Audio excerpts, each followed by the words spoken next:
کہتے ایک دن میں جنگل میں شکار کرنے گیا تو کچھ جانور کم نظر آئے، صبح سے لے کر میں گھومنے لگا، عصر کا وقت ہو گیا، کوئی شکار نہ ملا۔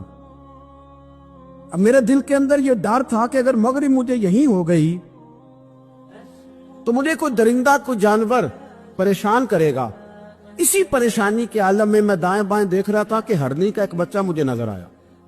میں نے جھٹ سے وہ ہرنی کا بچہ ہی اٹھا لیا کہ آج یہی شکار کروں گا۔ کہتے ہیں میں نے اسے گھوڑے کے آگے رکھا، اپنے آگے گردن کی جانب، اور میں نے گھوڑے کی لگامیں تیزی سے گھمائی کہ سر پٹ گھوڑا دوڑایا تاکہ مغرب سے قبل میں شہر میں پہنچ جاؤں، یہ جنگل کا علاقہ گزر جائے۔ کہتے ہیں میں بڑی گرمی تھی، بڑی پیاس لگی، پر پانی نہ پیا نہ گھوڑے کو پلایا، سر پٹ دوڑایا اس ڈر سے کہ کہیں ایسا نہ ہو کہ میں جنگل میں مجھے شام ہو جائے۔ کہتے ہیں جب میں شہر سے باہر پہنچ گیا تو مغرب کا وقت بھی شروع ہو گیا۔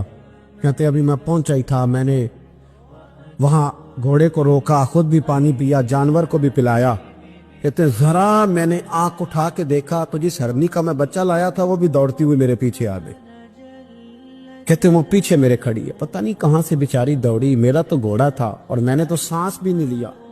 1.5 گھنٹہ 2 گھنٹے میں بھگاتا لایا اس جلدی میں کہ باہر آنا ہے۔ کہتے ہیں پلٹ کے دیکھا تو اس کی سانس پھولی ہوئی ہرنی کی اور للچائی نظروں سے مجھے دیکھ رہی ہے۔ دل کے ایک کونے سے آواز آئی کہ آج تو 2 شکار ہو گئے۔ بچہ تو پکڑا ہی، اس کی ماں کو بھی قابو کرتا ہوں تاکہ ڈبل شکار آئے گا۔ کہتے ہیں پھر اندر سے میرا درد بولا، اندر سے میرا رحم بولا، ایک ماں اپنا بچہ لینے آئی ہے اور اس طرح تو اسے تکلیف نہیں دی جا سکتی کہ اسے بلیک میل کر کے ماں کو بھی رکھ لیا جائے۔ کہتے ہیں جب میں نے اس ہرنی کی طرف دیکھا تو اس کی نظروں میں سوال تھا، اس کی نظروں کے اندر سوال تھا، کچھ مانگ رہی تھی۔ کہتے میں نے اس بچے کی پشت پر ہاتھ پھیرا، پھر میں نے بچہ چھوڑ دیا۔ کہتے اس نے پہلے بچے کو بازوؤں میں لیا، پھر اپنی زبان سے اپنا بچہ چاٹنے لگی۔ کہتے ہیں پھر وہ جب جنگل کی طرف جانے لگی تو ایک دفعہ اس نے میری طرف دیکھا، دوسری دفعہ اس نے آسمان کی طرف دیکھا۔ زندگی میں مجھے اتنا سکون کبھی نہیں آیا تھا جتنا آج آیا۔ کہتے میں گھر گیا، عشاء کی نماز پڑھی، پا وضو میں بستر پہ لیٹ گیا۔ لوگوں میرے نصیب دیکھو، مجھے مدینے والے محبوب کا دیدار نصیب ہوا۔ رسول کریم علیہ السلام میری خواب میں آئے، میں رونے لگا، گھر مہک اٹھا، پھول کھلنے لگے، خوشبوئیں بکھرنے لگی۔ کہتے ہیں محبوب کریم تشریف لائے، اور کیا خوبصورت جملہ ہے، اگر تجھے بادشاہ بنا دیا جائے تو انسانوں کے ساتھ بھی اسی طرح رحم کرے گا نا جس طرح آج ہرنی کے ساتھ کیا ہے۔ اگر تجھے بادشاہ بنایا جائے تو رویہ یہی رکھے گا یا بدل جائے گا؟ کہتا میں رو پڑا، میں نے کہا یا رسول اللہ میں تو غلام بننے کے بھی قابل نہیں، تو بادشاہ کیسے بنوں گا؟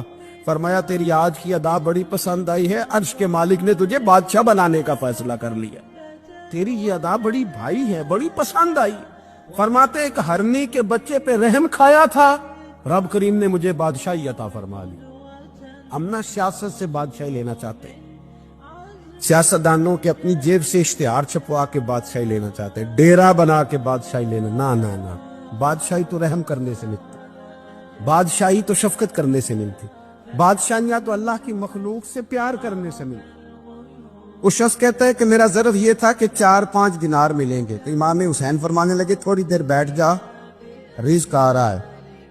تو امام حسین کو حکومت وقت کی طرف سے 5 تھیلیاں ملی، جس میں ایک تھیلی میں 500 اشرفیاں تھی، 5 تھیلیاں آئیں، لیکن اس کو آنے میں ذرا دیر ہو گئی۔ وہ 5 تھیلیاں جب آئی تو امام حسین اس کی طرف 5 تھیلیاں بڑھا کے ذرا دیکھنا میری طرف غور سے، 5 تھیلیاں بڑھا کے تو فرمانے لگے میاں اتنا تجھے انتظار کرایا ہے اتنی ہم تیری حاجت پوری نہیں کر سکے، تو یہ نہ محسوس کرنا کہ حسین کے دروازے پہ بیٹھا بھی رہا ہوں تو ملا کیا ہے، یہ نہ محسوس کرنا۔ وہ شخص کہتا ہے جب میں نے وہ تھیلیاں کھولی اور پھر میری نظر امام حسین پہ پڑی تو میرے اندر سے آواز آئی، اگر حسین ابن علی اتنے سخی ہیں تو محمد عربی کتنے سخی ہو۔ اگر یہ معیار ان کا ہے، ان کا یہ معیار ہے، اور خود بھیک دیں خود ہی کہیں منگتے کا بھلا ہو، خود کہنے لگے جتنا انتظار کرایا ہے اتنی تیری مدد کر سکے۔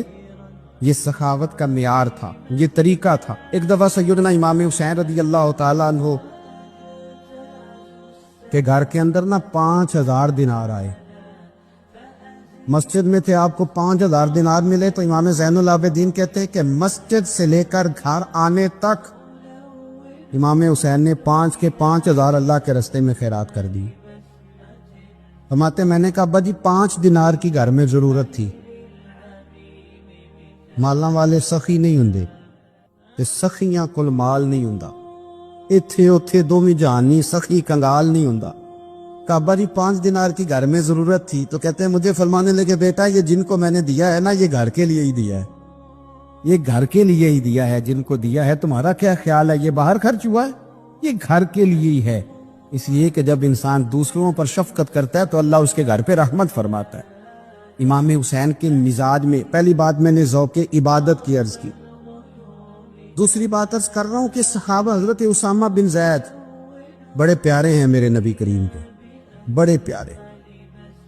حضرت اسامہ بن زید کے بارے میں سیدہ عائشہ صدیقہ فرماتی ہیں ان کے ناک سے اگر ریٹھ نکلتی تھی تو اللہ کے رسول اپنے دست مبارک سے صاف کر دیتے تھے، اور سرکار فرماتے تھے کہ اگر اسامہ لڑکی ہوتا نا، ان کے غلام کے بیٹے تھے حضرت زید بن عال، اگر یہ لڑکی ہوتا میں اسے زیور پہناتا۔ بڑے پیارے تھے، لیکن جب ان کا آخری وقت آیا نا تو 60,000 دینار کا قرضہ تھا، رشتہ داروں سے کہا، دوستوں سے کہا، یاروں سے کہا، اور قرض ادا نہیں ہو رہا تھا۔ حضرت اسامہ بن زید کہتے ہیں بڑا پریشان تھا۔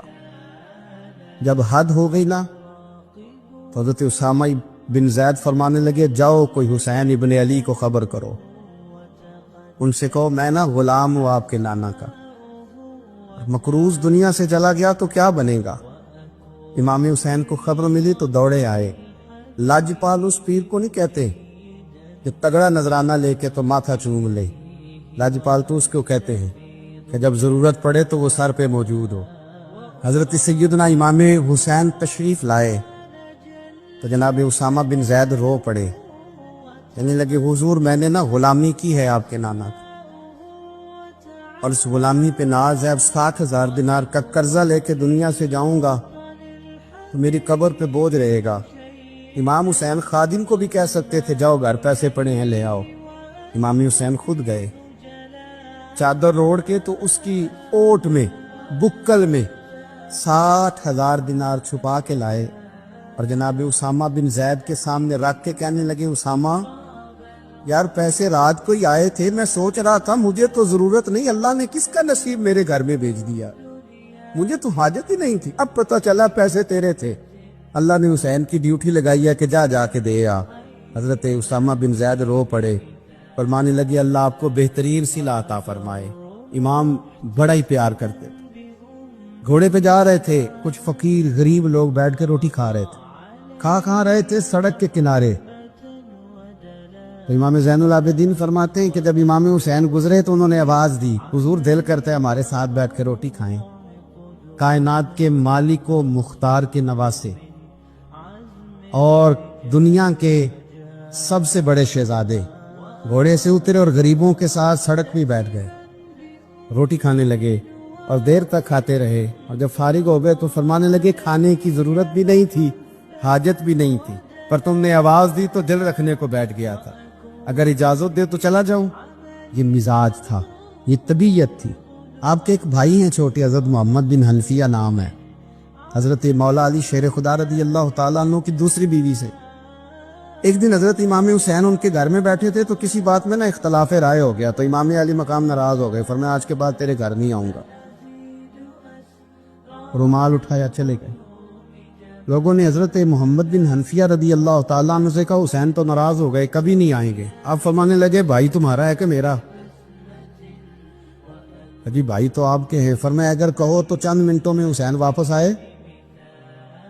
جناب ناراضگی ہو گئی ہے۔ فرمایا ناراضگی ہوئی ہے پر میں اس کے دل کی نرمی کو تو جانتا ہوں، اس کے مزاج کے اندر جو محبت ہے اس سے تو ابھی آئے۔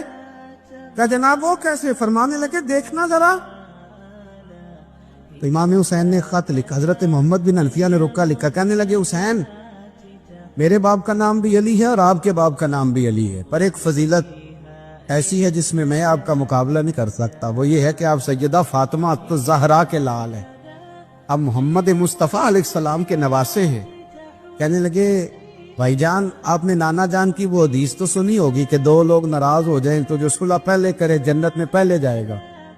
فرمانے لگے دل میرا کر رہا تھا کہ پہلے صلح کر لوں، لیکن پھر بڑے بھائی کو پشت کروں گا جنت میں جاتے ہوئے. یہ بھی تو بے ادبی ہے نا. اب خط میں نے لکھ دیا ہے، آپ کا جو ارادہ ہو. امام حسین نے خط پڑھا تو آنکھوں میں آنسو آ گئے. پھر سے رومال اٹھایا. بچے پوچھنے لگے کہاں جا رہے؟ کہا بھائی کے گھر جا رہا. آپ تو ناراض تھے. فرمایا تھا ناراض پر ہے تو میرا بھائی نا. ہو گئی بات ختم. بڑی دل میں نرمی، طبیعت میں سوز، لہجے میں گداز.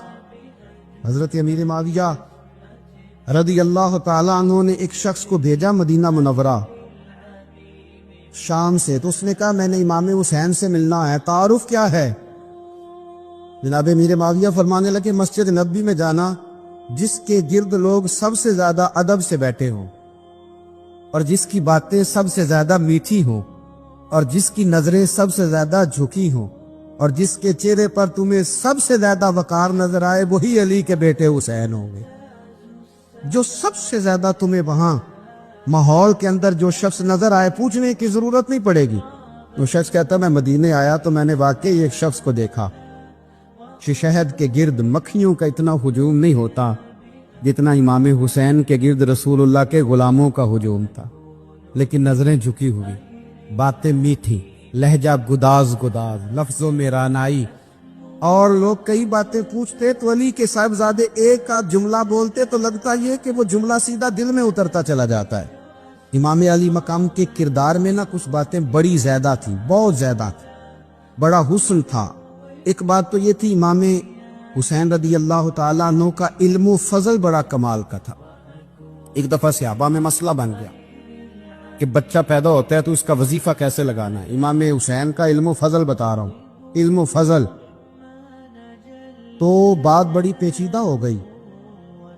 حضرت عبداللہ ابن زبیر کے پاس لوگ آئے، کہنے لگے کہ آپ بڑے صاحب علم و فضل ہیں، آپ نے حضور علیہ الصلوۃ والسلام کے ساتھ وقت گزارا ہے، تو مسئلے کو حل کریں کہ بچہ پیدا ہونے کے بعد حکومت اگر وظیفہ لگائے گی تو کب لگائے گی؟ جب بحث طول پکڑ گئی، مسئلہ حل نہیں ہوتا تھا، تو حضرت عبداللہ ابن زبیر کہنے لگے ہم سے نہیں حل ہوگا. ایک بندہ ہے جس کے سینے میں رسول اللہ صلی اللہ تعالی علیہ وسلم کے نور نبوت کا فیضان ہے، وہ یہ مسئلہ حل کریں گے. تو کہا وہ کون سے؟ آپ فرمانے لگے جب ہم سے مسائل حل نہیں ہوتے تو ہم ان کے علم سے فائدہ اٹھاتے ہیں. کہا کون ہے؟ کہا جناب امام حسین. تو لوگ حضرت امام حسین کے پاس گئے کہ حضرت یہ ایک مسئلہ الجھ گیا ہے کہ بچہ پیدا ہو تو وظیفہ کب لگانا ہے. فرمایا الجھنے والی بات ہی کوئی نہیں. پیدا ہونے کے بعد جب وہ پہلی دفعہ آواز نکالے تو اس کا وظیفہ لگا دو. اس کا مطلب یہ ہے کہ وہ دنیا میں آ گیا ہے، اس نے اپنے آنے کا اظہار کر دیا ہے، اعلان کر دیا ہے. اب اس کا وظیفہ لگا دو. تو اس پر پھر صحابہ کا اتفاق ہو گیا. امام حسین کے علم سے، فضل سے لوگ فیض اٹھاتے. حضرت سیدنا امام حسین کی شہادت کے بعد حضرت عبداللہ ابن زبیر رضی اللہ تعالیٰ عنہ نے قاتلان حسین سے خطاب کیا اور فرمانے لگے اللہ کی قسم تم نے اس شخص کو شہید کیا ہے جو راتوں کو لمبے لمبے قیام کرتا تھا، اور تم نے اس شخص کو شہید کیا ہے جس سے میں دن میں جب بھی ملتا تھا تو وہ روزے سے ہوتا تھا. تم نے اس شخص کو شہید کیا جو قائم اللیل تھا، صائم الدہر تھا. اس شخص کو تم نے شہید کیا. آپ کو پتہ ہے میدان کربلا میں جب 9 محرم کو ابن سعد نے امام حسین سے کہا کہ جنگ کرو اگر یزید کی بیعت نہیں کرنی، تو امام حسین نے فرمایا ایک رات کی مہلت دے دو، ایک رات کی مہلت دے دو. حضرت امام زین العابدین کہتے ہیں میں نے اپنے والد گرامی سے عرض کی کہ ابا جی آپ جہاد سے دور جانے والے تو ہیں نہیں، آپ تو جہاد سے پیار کرنے والے، اور یہ بھی پتہ ہے مجھے کہ یہ جنگ اب ہو کے رہے گی، تو ایک رات کی مہلت دینے کا معنی کیا ہے؟ بھئی کل بھی لڑنا ہے اور رات بھی لڑنا ہے، تو ابا جی ایک رات کی مہلت. تو سیدنا امام حسین رضی اللہ تعالیٰ عنہ فرمانے لگے بیٹا رات کی مہلت اس لیے لی ہے کہ میں آج رات کھل کے اپنے رب کی عبادت کر لوں، میں استغفار کر لوں، میں لمبے سجدے کروں. اور کہا زین العابدین تو جانتا ہے نا کہ مجھے نماز سے، تلاوت سے، دعا سے اور استغفار سے بڑا پیار ہے.